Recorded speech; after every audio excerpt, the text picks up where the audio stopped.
அதிமுககாரங்க ஈடியை பார்த்து ஐடியை பார்த்து பயந்துக்கிட்டு இருக்காங்க. அவங்க மணி நிறைய கனவு பயம் இருக்கு. அவங்க போன இப்போ கவர்னர்கிட்ட ஒரு ஊழல் குற்றச்சாட்டுலாம் நிறையா கொடுத்துருக்காங்க. கவர்னர் அனுமதிச்சா தான் முன்னாள் அமைச்சர் மேலே நடவடிக்கை எடுக்கணும். கவர்னரை வச்சு அவங்க மிரட்டிக்கிட்டு அதிமுக கொத்தடிமையாக வச்சுருக்காங்க. அதிமுக சுயமாக எதுவும் முடிவு எடுக்கல.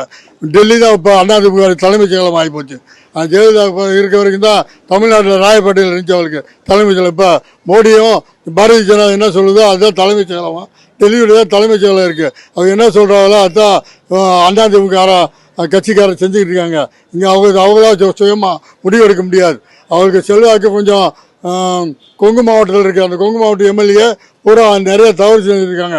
அவர் மேலே ரொம்ப கவர்னர்ட்டையும் ரிப்போர்ட் போயிருக்காங்கன்னா அவர் கையெழுத்து போட்டு கோர்ட்டில் அவர் கேஸை போட்டு பாதி அதிமுக அமைச்சர்கள் ஜெயிலுக்கு போகணும். ஆனால் எதுவுமே யாரும் பழைய அதிமுக அமைச்சர் மேலே நடவடிக்கை எடுக்காமல் அப்படியே போட்டு அம்பிக்கை வச்சு ஜெயலலிதா சாவும் மர்மமான முறையில் சாவும். அதுக்கு சரியான நீதி கிடைக்கல. கொடநாட்டிலேயே பயங்கரமான கலட்டா பண்ணி 4 பேரை சாவடிச்சிருக்காங்க. அதுக்கு சரியான நீதி கிடைக்கல. இதெல்லாம் மக்கள் எதிர்பார்த்துட்டு இருக்காங்க. இந்த வர எலெக்ஷனுக்குள்ளே இதுக்கு தமிழ்நாடு மக்கள் சரியான ஒரு நீதி எதிர்பார்க்குறாங்க.